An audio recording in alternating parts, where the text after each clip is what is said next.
Hello everyone, this is Paul from bookmarkselfpublishing.com, and today we're going to talk about publishing your book on smashwords.com.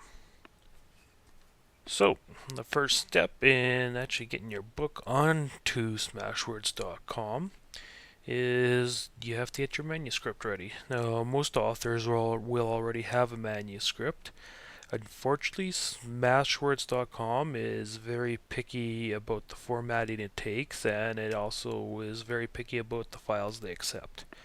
They only accept doc files, which is Microsoft standard for Microsoft Word, and they also only accept those files in very basic formatting. So there can't be anything really elegant happening with your manuscript. Now, the reason Smashwords only accepts very basic formatted manuscript is because when you upload your manuscript, their site actually converts your file into multiple formats, HTML, PDF, EPUB, to be distributed across multiple platforms for e-readers, the Kindle, the Nook, and so forth. So with this, unfortunately, you have to strip out a lot of the formatting that you probably already have in your manuscript. Now, the easiest thing we found to do if you have a manuscript that is heavy on the formatting is to simply export it out as a plain text file and then start formatting it again to make it compatible with smashwords.com. This way is usually quicker than having to just go through your manuscript page by page and fixing all the formatting. We're going to use our self-publishing guide. It's the first in our series called Producing Your Manuscript as an example of just how to format things in Smashwords.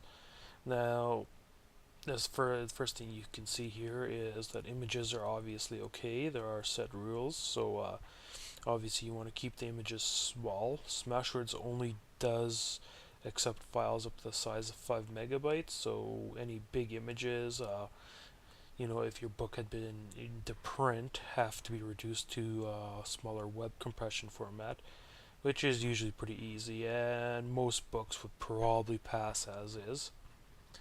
The next thing you need to know is fonts need to be very simple and very standard fonts. So you want to use fonts like Times New Roman, for example, right? It's a standard font. It's on everyone's computer. Fancy fonts are going to be a big issue because if Smashwords doesn't have that font in their system when they're converting your book out to the multiple systems that they publish to, they will have to replace that font that you used with the closest standard font they have available. So, in order to avoid that, just use a standard font like Times New Roman. Now, your font sizes, you don't want to make them any bigger than 14 points. 14 points for titles is good. 12 to 10 for the actual text is, good too. The reason for this, you got to remember people are going to be reading these on iPhones and Kindles, and any font too big is simply just going to take up a lot of their screen real estate and frankly just be annoying for them. There are a couple things that are mandatory for your ebook to have in order for it to be published on Smashwords. The first thing is it needs a title, and that should obviously come, before the rest of the text. And, it's pretty standard. Most books have a title. If you don't have one in your ebook, just add one. Next, you need a copyright blurb. Uh, there's lots of examples of copyright blurbs for books on the internet, or you can just search Smashwords and see what other authors have used on their books for copyright blurbs and modify it to your need. It doesn't need to be very long. As you can see, ours is pretty short here. And going down, the next thing you should have is a table of contents. Now, you can have just a plain table of contents. Obviously, you don't want to list page numbers because there are really no pages in ebooks. So what you can do is you could just leave it static text, or you can actually hyperlink them. Now you can see here on our book, if you were to click where to start, right here, it jumps you down to where the page is. And this will work the same whether it's in HTML or in a PDF, for example. So just scrolling through our book here, this gives you an idea of how basic the formatting has to be. Basic block text with bold is really all you can do. You can't do columns or anything fancy like that. If your book is more of a fiction book, then you need to use indents, and which is the other way to format books in Smashwords. So instead of spacing in between paragraphs, you would simply use an indent to start the paragraph. Now, the next important thing you need is a cover for your book. Now, Smashwords does let you upload a book to their site and sell it through their site without a book cover, but you do need one if you want to get into their premium distribution. So, the first thing you need to really consider is that people with ebooks really do judge a book by its cover. So, you need a cover that's professionally designed and something that's going to grab at least some attention. After that, what you need is their recommendations. Well, their standard is the book cover has to be at least 600 pixels tall and be a basic rectangle. Uh, After that, they really have no other rules except for the fact that you can't have a website URL onto the cover or anything like that, or a price or anything like that. It has to be a basic cover with your title and just what your book's about. And they also, you don't want to, stretch your cover out and make it pixelated or anything. So, make sure that you upload a decent file size. And what I mean by file size is both width and height. So don't take some thumbnail that you have of your current book cover and try to expand it out to 600 pixels. It's just not really going to look good, and people are not going to buy your book because of it. So just keep that in mind when uploading your book cover. Other than that, there really isn't much else to getting your book cover onto the Smashwords site. Once you have your manuscript and cover ready, well, it's time to upload your book to Smashwords. So you want to come to the site, and the first thing you want to do, obviously, is sign up. Once you sign up and validate your account, you can go to their back end and go to the upload page and upload your upload your book. So it's very basic, title, you provide a summary of your book, the language it's in, whether your book contains adult content or not.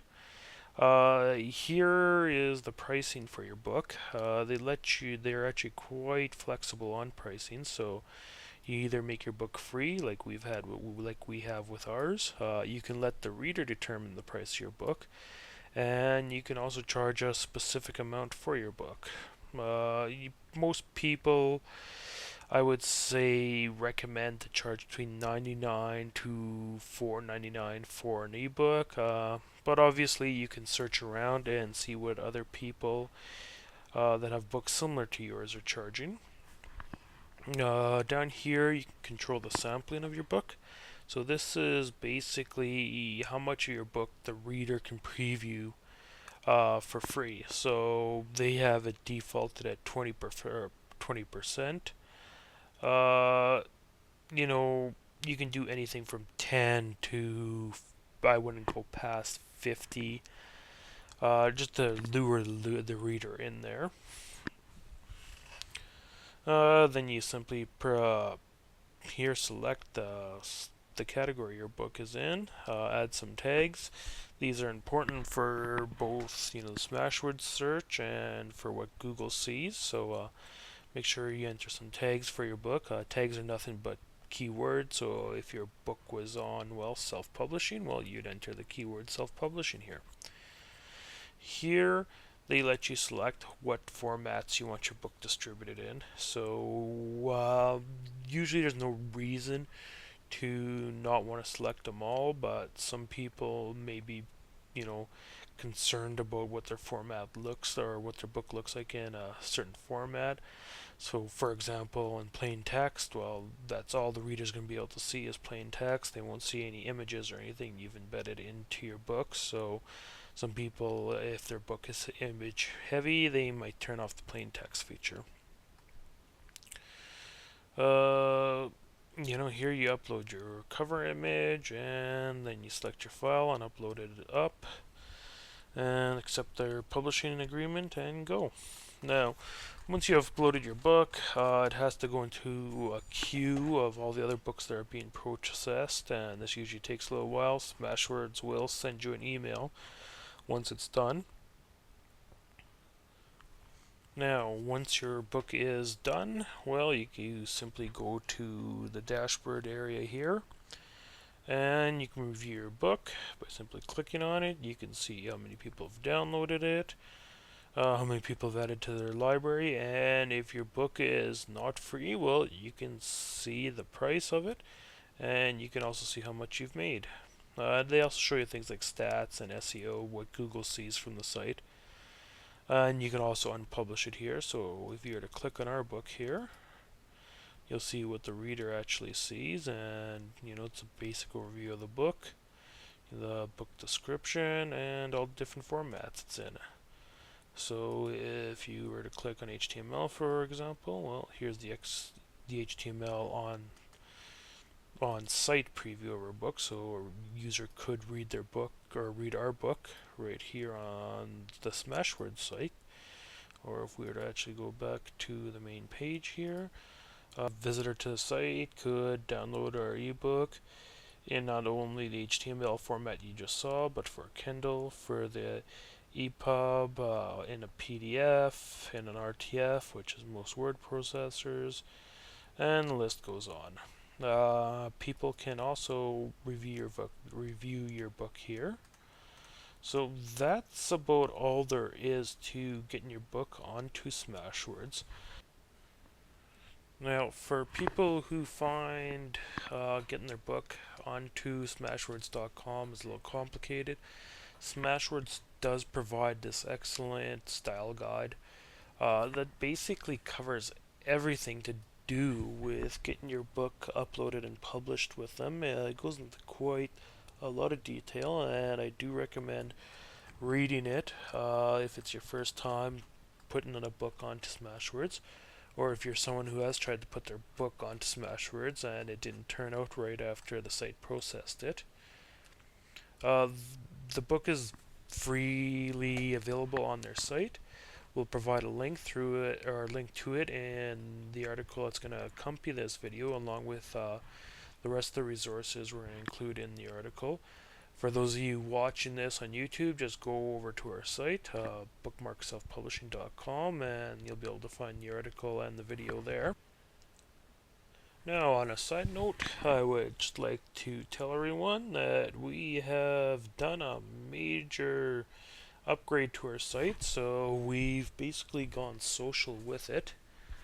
So we've added, for example, a discussion forum where users can come and talk about anything related to self-publishing. We've added a community section, so users can come and basically, chat around like it's Facebook. And here you can see all that. And we also added a members blog where members can come and upload their own blog postings, and an author's book directory where authors can come and upload their books for listing. These are all free features. So when you get a second, come on over and sign up. And if you're not already a member, and let's start being social and let's talk about self-publishing. Alright, so that's it for this topic. Hopefully we'll see you over at the site soon.